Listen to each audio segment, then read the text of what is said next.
Hello, YouTube, and welcome back to me trying to read every single lost episode creepypasta that I can get my hands on. Today, I will be reading a weird Simpsons DVD, and it almost feels like not too long ago we had another Simpsons one. But I have not much to say in regards to this, so I think we should just get right into it. A weird Simpsons DVD. Do you ever find something you don't remember owning? Be it a toy or a trinket you found as a kid and forgot about, or a photo you don't remember taking? This happens to me often. I've always been a bit of a hoarder, collecting useless junk just out of virtue and holding on to it. I've forgotten about the things I've collected over the years countless times, only for it to come back to me when it ends up surfacing later on. When I found a blank, unmarked disc in my closet, however, my mind was drawing up blanks. Of course, finding something like this would be relatively normal to most people, but I can't think of any time in my entire life when I had bought an empty DVD. My friend was over, helping me pack things up for a yard sale, and he hadn't seen anything like it either. As it was getting late, we figured it'd be fun to sit back and watch whatever forgotten memories lay on this dusty, scratched up disc. I excitedly put it into my DVD player and hit play. After a few seconds of nothing but odd, indiscernible audio, white text appeared on the screen. It read, "The Simpson," and wasn't centered. This only brought up more questions. Clearly, this isn't something I or my family had recorded. Perhaps the disc was left there from a previous homeowner? The text abruptly cut out, and after a few more seconds of nothing, it finally began. It looked to be the intro to The Simpsons, but it was very low resolution. You could barely tell what was actually going on. The only way I could tell what it was supposed to be was the audio, which was a very shoddy cover of the show's intro theme, done on a piano or some other keyboard instrument.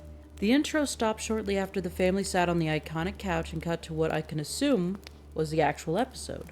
It's pretty hard to explain how the episode actually looked, but I can confidently say it was animated in a completely different style to the show it's trying to be. The actual art style itself looked normal, outside of the unbearably low resolution, but the animation was very minimal. Characters barely moved, standing perfectly still while talking. The only part of their bodies that would move were their eyes blinking and their mouths poorly lip-syncing the dialogue. Homer was standing in the middle of the living room, staring at the TV. In the background, you can hear random notes on a piano being held at random intervals. The camera zoomed into his face. "I wonder how my family is doing," he uttered in a hushed and almost perverted tone of voice. It cut to black and faded back into what appeared to be footage of the outside of a school, recorded off of a phone. It was night, so the only light was coming from the phone's flashlight. The cameraman crawled through some hedges, walked to a window, and held the phone up to it before the footage cut once more to an animated segment of Bart and Lisa in a classroom.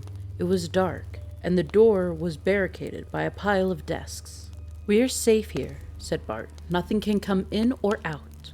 Lisa's face looked oddly distorted. The proportions of her facial features felt wrong. The camera lingered on a close-up of Lisa's face before she abruptly frowned, baring photorealistic teeth. Accentuating this was the sound of a loud bell, which quite frankly scared the shit out of us. My friend turned to me, visibly upset. He demanded to know if I was pulling some sort of prank on him. I couldn't answer. I was just as confused as he was. Cutting us off, Lisa would begin to speak in a masculine voice that didn't fit the character whatsoever. "It's too late. We can't continue to run from our problems and delay the inevitable." After saying that, she would walk towards the window, opening it before vaulting out. The camera would zoom in on Bart's face. He looked legitimately distraught, with bags having formed under his eyes. Suddenly, the footage would begin to distort, as if the file was corrupted. Through the mosh of pixels, however, I could see what looked to resemble a face, having suddenly appeared behind Bart. The footage suddenly cut again.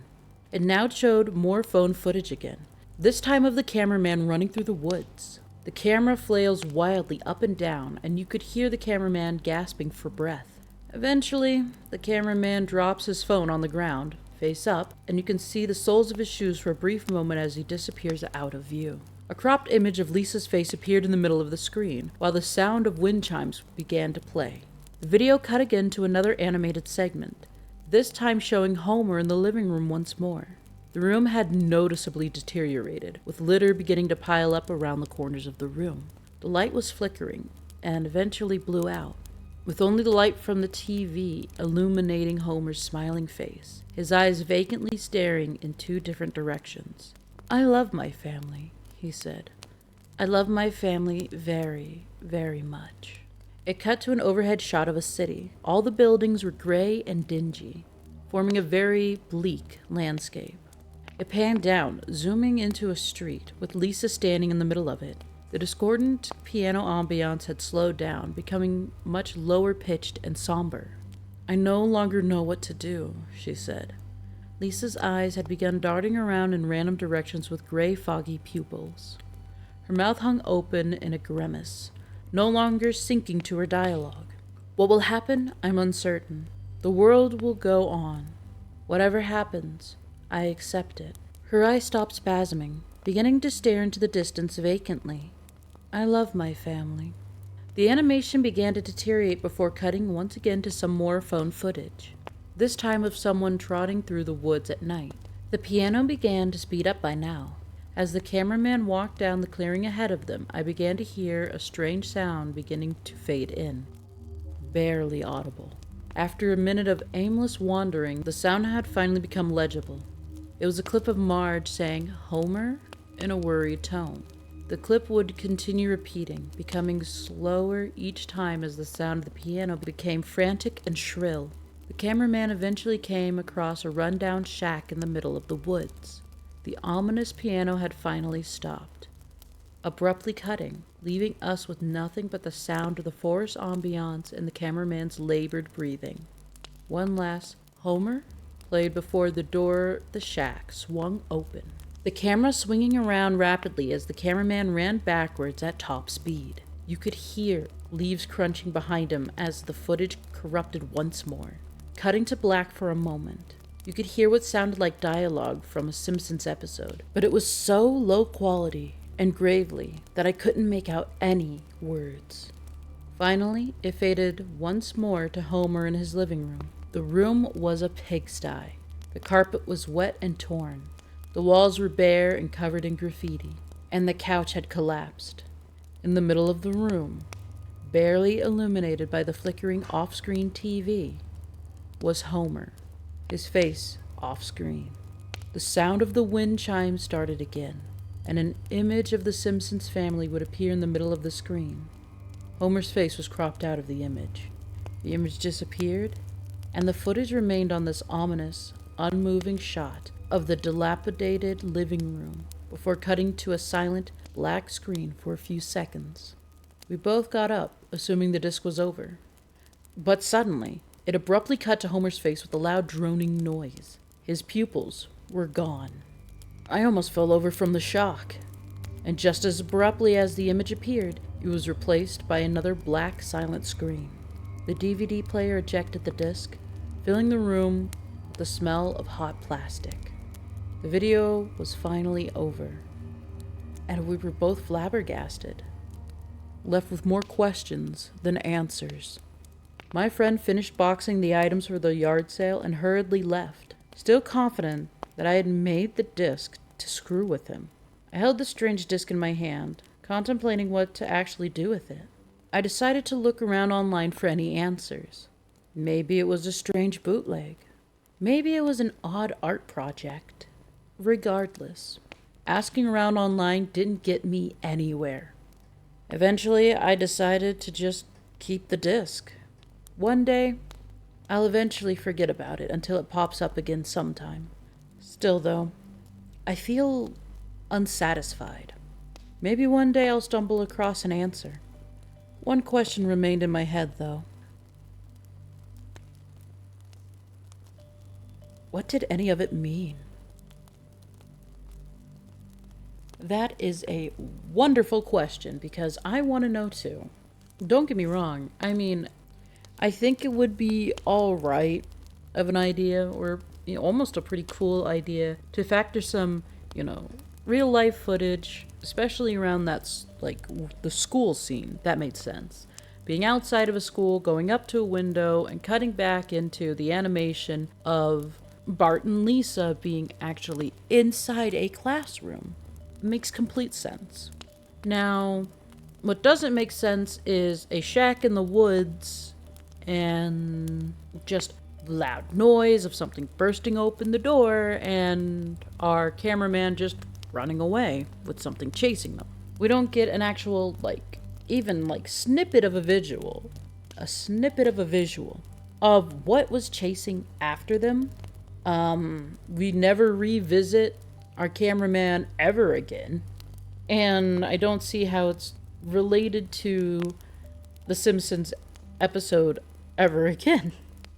Like I said, in real life filming of a classroom, cutting to characters being in a classroom while it's dark and everything set at night makes sense. I think that'd be kind of cool. Having something completely unrelated is not cool. It's not really mysterious. It's confusing. It just kind of breaks any sort of flow that was supposed to be going on.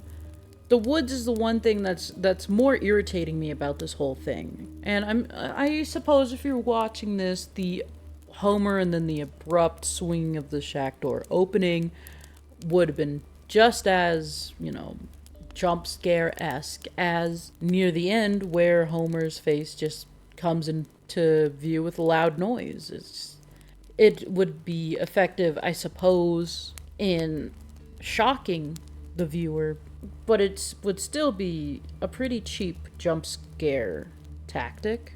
Though I gotta say, without the overly abused, blood, gore, and violence aspect, it's so much easier to visualize, for me, what's going on in this creepypasta.